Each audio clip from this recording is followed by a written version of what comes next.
Welcome to Therapist Uncensored, a podcast where therapists freely speak their minds about real-life matters. Welcome back to Therapist Uncensored. I'm Ann Kelly. And I'm Sue Marriott. And through this podcast, we have the privilege of being able to share and integrate very cool science on everything from attachment to neuroscience about the mind and the brain and the body, mindfulness, trauma, some of the latest research on trauma, but basically bringing the biology and the hard sciences out to the public and hopefully make them usable and practical in day-to-day life. And we focus a lot on growing ourselves and helping ourselves actualize and get healthier and be able to respond rather than react, things like that. We also focus on relationships.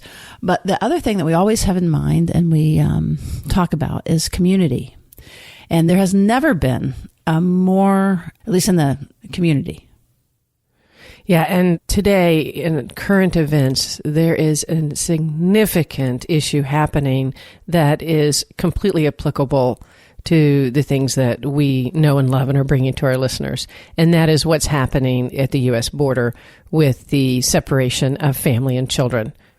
That's right. So non-documented immigrants are coming over, and there was a policy change where that rather than them being processed and then being able to apply for asylum, it has been criminalized. And so the parents are being arrested and the children are being taken from them.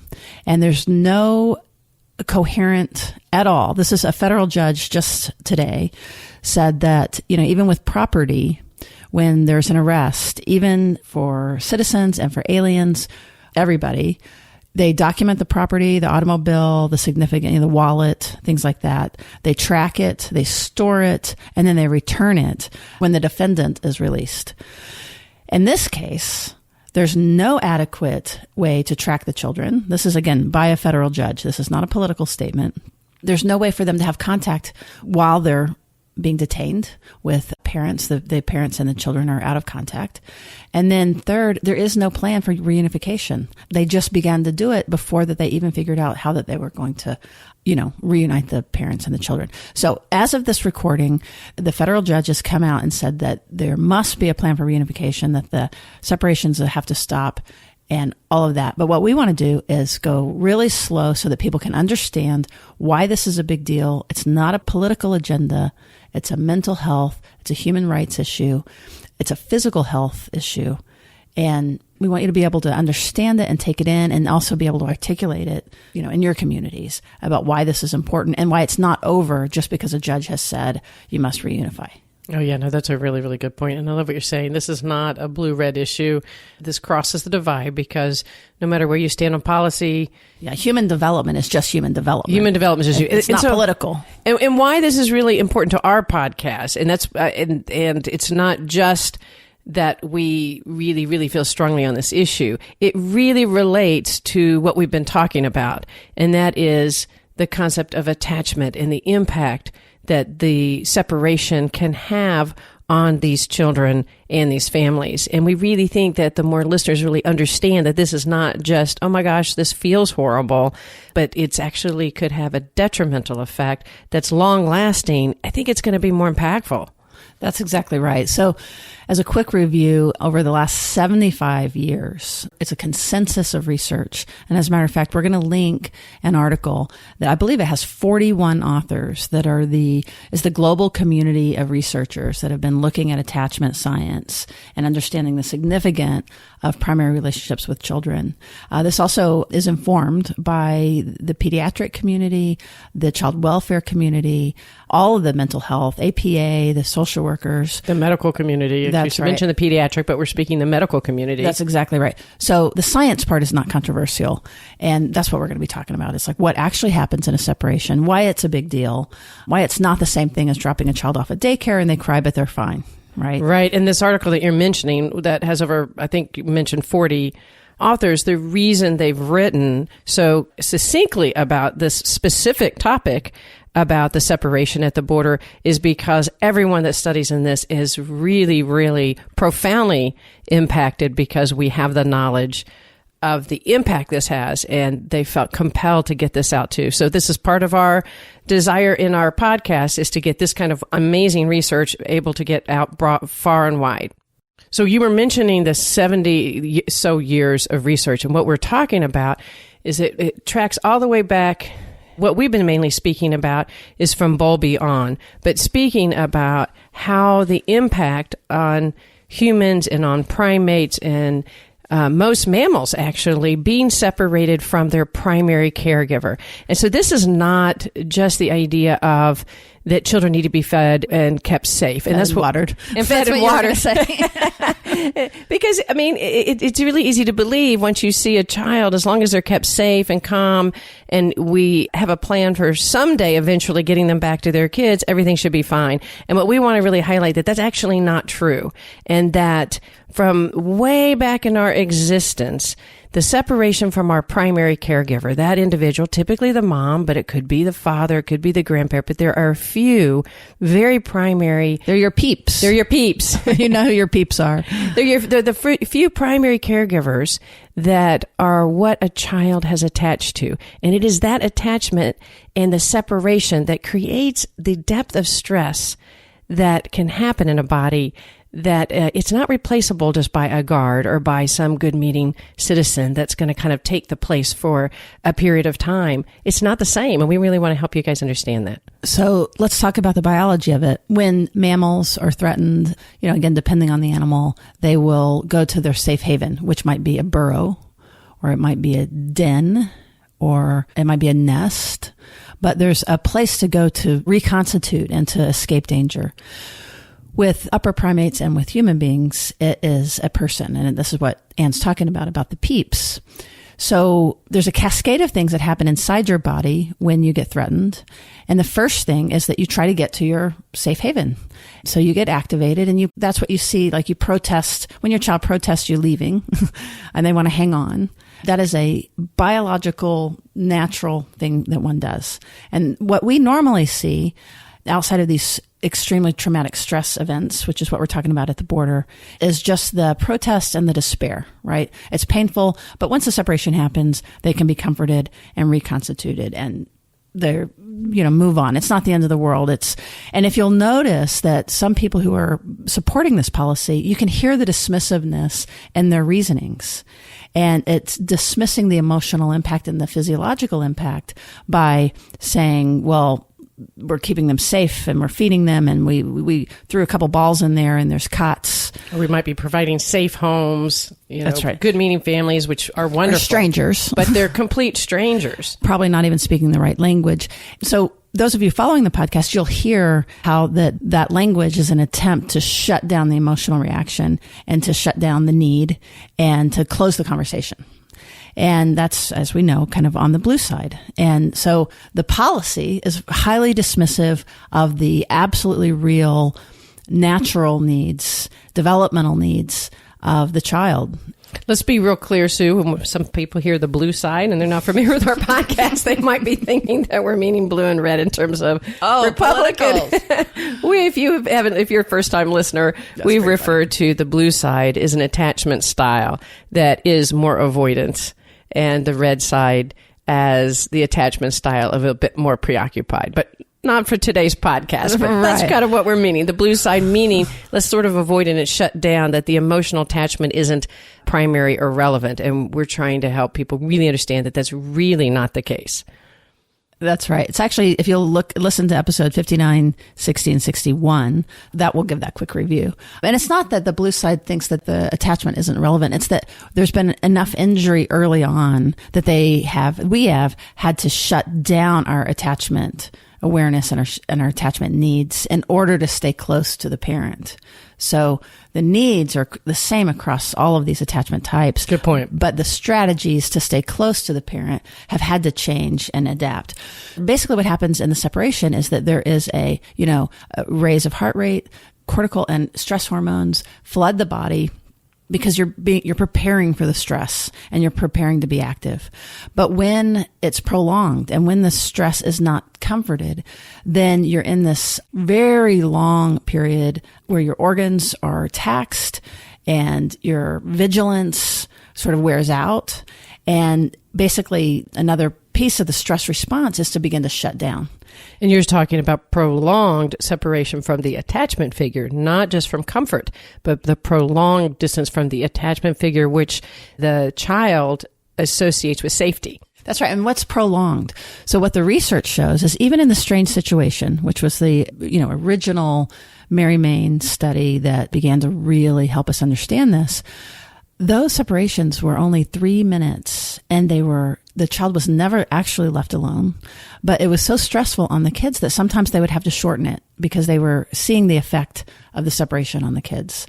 And the interesting thing about that is the name of it is the strange situation. So what they inserted was a stranger instead of the primary caregiver, and that was enough for all children generally to experience some internal significant distress. Just 3 minutes with a stranger. That's exactly So if you right. stop to imagine the impact of that and imagine what you're reading, where these children are all of a sudden waking up and their parent is gone in some cases. They don't know where. They don't know whether they're going to see the parent again. Or worse, that they saw the parent at separation. Oh, good and point. They saw absolute horror and strain and distress. And that's their last memory of their parent. And they don't know when they're coming back. And there's no contact.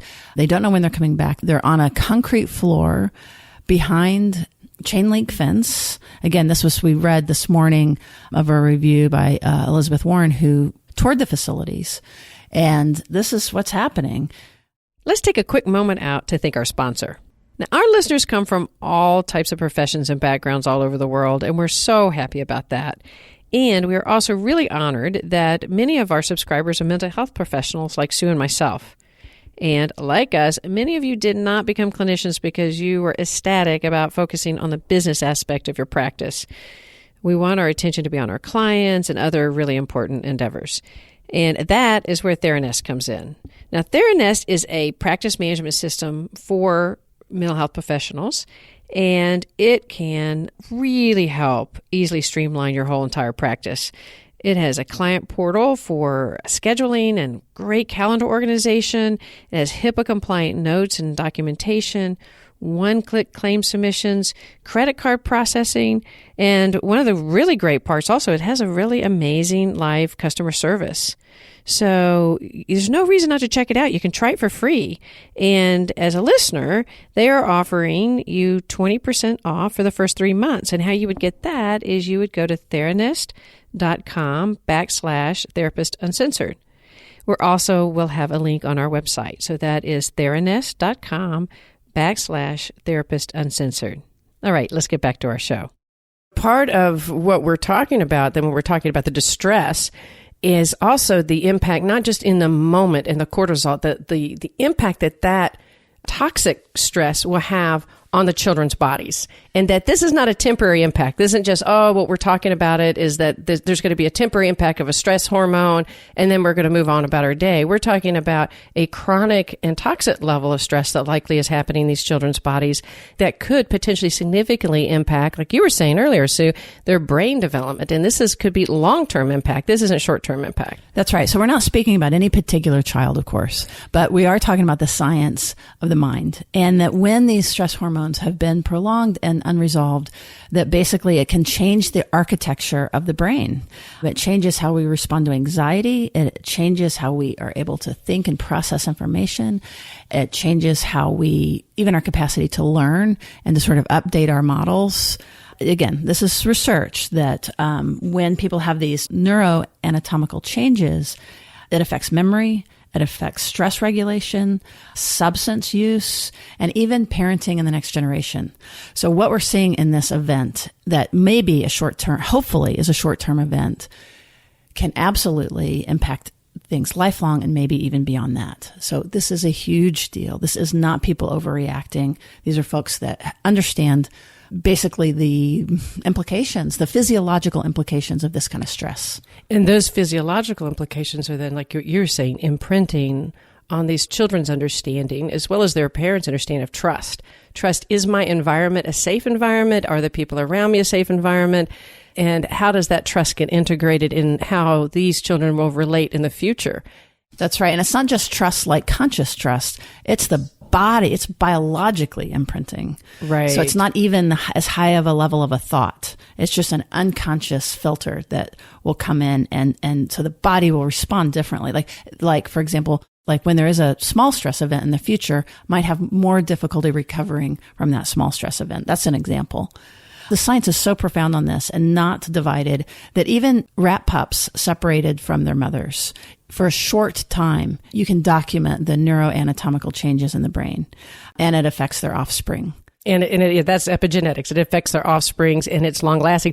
And what's interesting about that is that because research on primates, et cetera, have shown such a devastating and long-term effect and not a temporary effect. Yeah, think of Harlow monkeys. If anybody has that image of those poor baby monkeys in a wire cage. Absolutely. And the ethics boards, because that it actually can change the structure for those infant primates, the ethic boards in animal studies don't allow a long-term separation. So our research with animal and primates, thankfully, don't get me wrong, thankfully, are really governing things to happen so that they don't happen like we are doing with humans right this second at our border. Right. So basically what you're saying is that undocumented human immigrants have less rights than lab animals. A little bit right now. I have confidence that the outpouring right now is going to shift and is shifting that. And that's part of what we want to be part of. And we want to help people understand that this is not just a sort of woo-woo, oh, this just is making us feel bad.